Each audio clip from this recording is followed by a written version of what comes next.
Good morning, good afternoon, good evening to East Central Missouri and the world, and welcome to the James Strong Show podcast number 209. Thank you for joining us. Thank you for making us a part of your day. I appreciate it. This podcast was recorded on the morning of Saturday, February the 27th, from the James Strong Studio in Western St. Charles County. My guest on the show today, we've had him on before. He's an adventurer. He's a trekker. He's a former hippie, or maybe still a hippie. I'm not sure. But his name is Jerome Koenigsfeld. And a long time ago, after he got out of the military, he spent 5 years exploring places in the world that you and I just dream about. Jerome, welcome to the podcast. Good morning. Now, we've had you on before, and for those of you who haven't heard your adventures, very quickly, tell what you did, when you did it, how long you did it, and where you went. All right. Well, in 1968, I was planning to go to Europe for 6 months, backpack, hitchhike around Europe, you had just gotten out of the military, correct? No, I got out in 65. Okay. And I'd been other places before that. I'd been to Tahiti and different areas of the world. But this was what I was planning to do, just for 6 months, to go to Europe, backpack, hitchhike Europe. Okay. But that turned into something altogether different. Right. 5 years and made a complete trip around the earth. And you did this on a set amount of money, which wasn't very much. I had $3,000 in the bank and $800 in traveler's checks in my pocket. And you stretched that over 5 years, basically living off the land and living like a native. Well, maybe not living off the land, but living inexpensive, like the local people did. And that's what I meant. That's what I meant. Whereas you just you weren't staying in the Hilton. You didn't have your valet lay out your clothes. You weren't eating in the best restaurants. No way. Well, we've gone over many of the aspects of your trip in the past. This time, I wanted to concentrate maybe on just a microcosm. We touched last time on your trip to Nepal and more directly the Kathmandu area, and you met some people along the way, which to me, the people that you met along the way, the natives that you met along the way, that to me is the most amazing parts of the story. So let's go ahead and set the table for when you were in Kathmandu, and who you met and how he affected your life. All right. Well, we arrived there in November of 68. And who is we? This girl that I traveled with from San Francisco. Okay. And with this, he was a big, tall, red-headed fella, red hair, red beard. And we got into Kathmandu, and the first person that we seen was this beggar boy. He just run along with his hand out, saying paisa, which was the change, the coin money of the rupee for the money. And he would paisa, and big red-headed fella would pick him up and put him over a fence or something, and he wouldn't miss a beat. He would just keep on begging. So anyway, we didn't know his name or who he was or nothing. Well, he spoke no English or anything. And then when we came back 5 months later, the redheaded fellow, we weren't traveling with him no more. And we come back to Kathmandu, and the first thing we get into the city, here is paisa again, the little beggar boy. Same shirt that he only had, the only one shirt he had. And so my friend, she felt sorry for him, and we got to looking to see what his story was. And we found out he lived in a little bitty temple down by Durbar Square, which was a whole set of temples and everything. And it's the historic complex of Kathmandu. And he lived in this small temple that had about a foot tall and wide door in it. And 3 beggar boys lived inside there. And he was the youngest. He was 7 years old. And his name was Gothe. And they had, amongst the 3 of them, they had one aluminum pot. and that was it. And they would go out and beg their food during mealtime and get a little bit of rice and some chilies or something, and then they would cook their food and eat it. These were 3 of them. That's how they survived.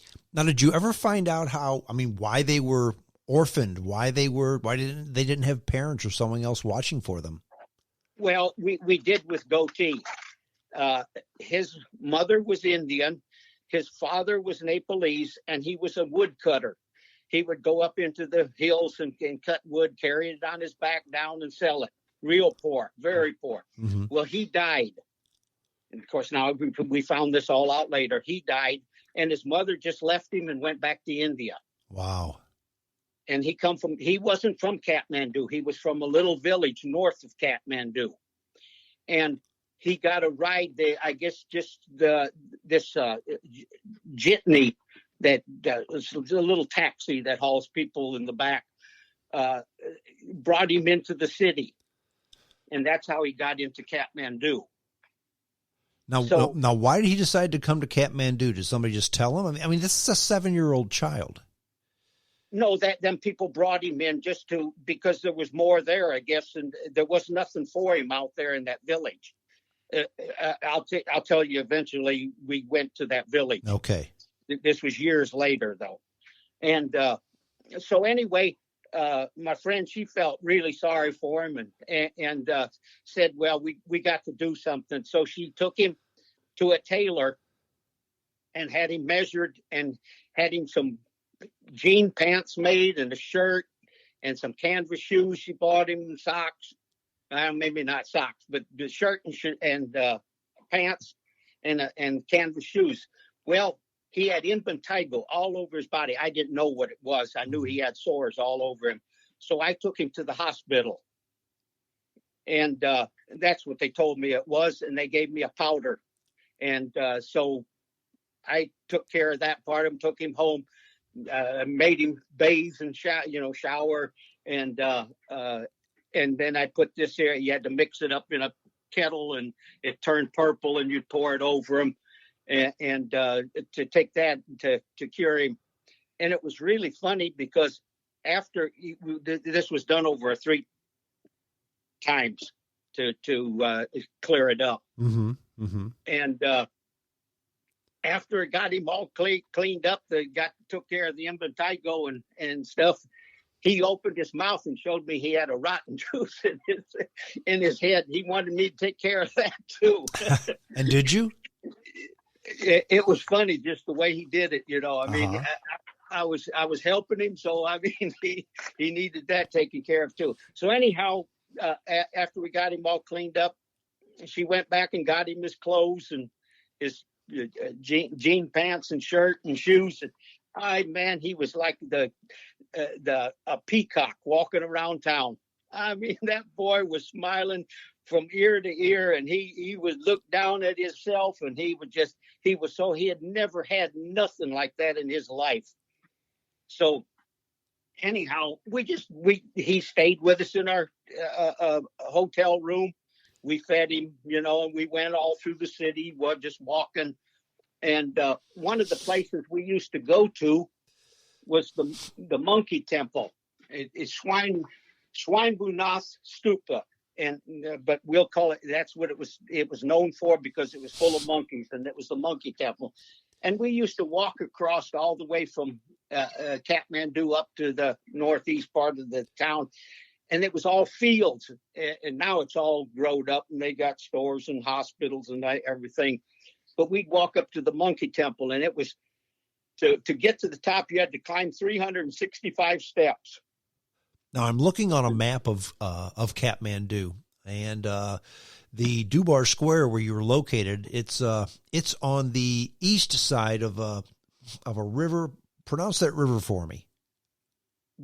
Vishnumati. Vishnumati. Thank you. So you cross the Vishnumati River, continue northwest. It looks like about maybe 3 miles, and then you hit the Monkey Temple. Right. Now, interestingly enough, is next to the Monkey Temple is also now the Monkey Temple Cafe and Bar. Now, I'm assuming that wasn't there back then.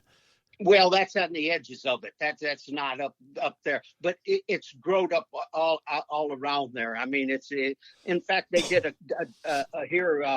they did the Secrets of Survival Primates story on National Geographic of it not too long ago.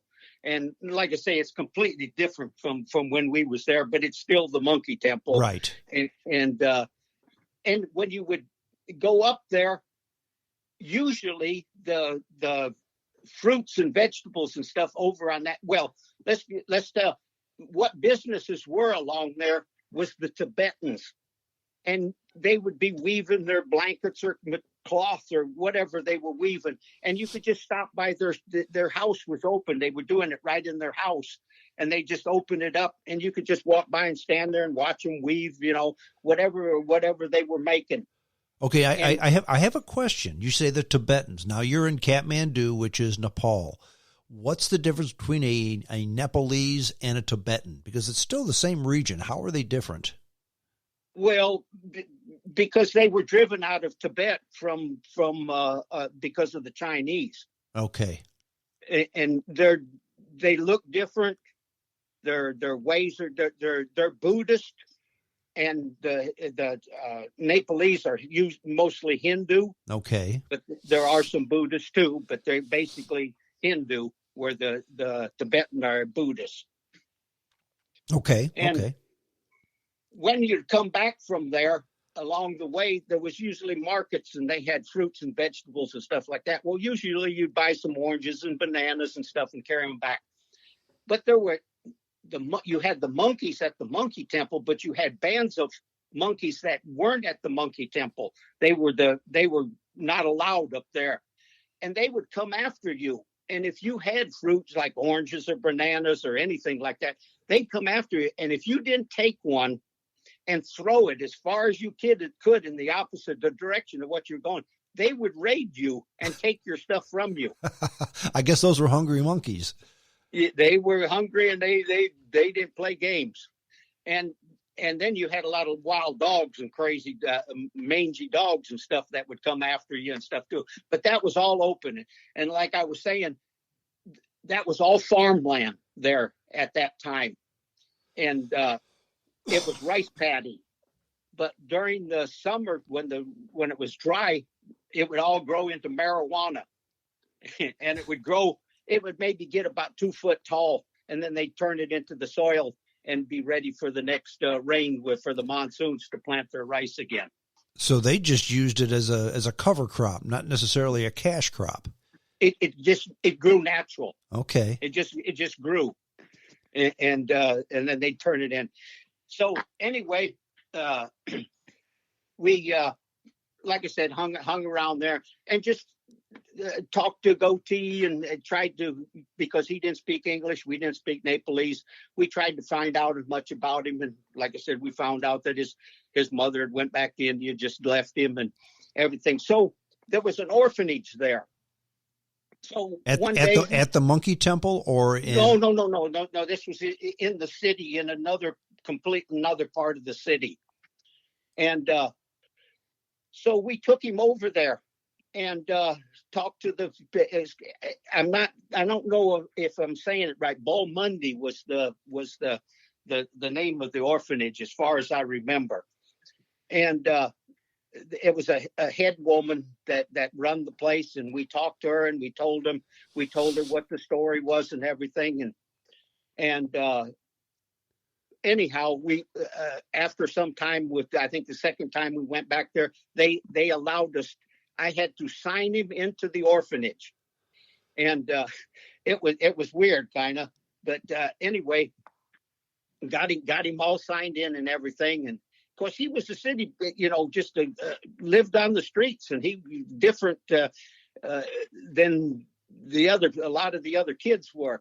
Well, now was he receptive into going into the orphanage? Because I mean, you said he stayed in a little place with other children. And I assume that those other children were kind of like his family. Was he receptive to leaving them and going into the orphanage? Oh yeah, he had already, because he'd been living with us in the hotel and going around the city every day. Okay. So he was no longer with the other children then. No,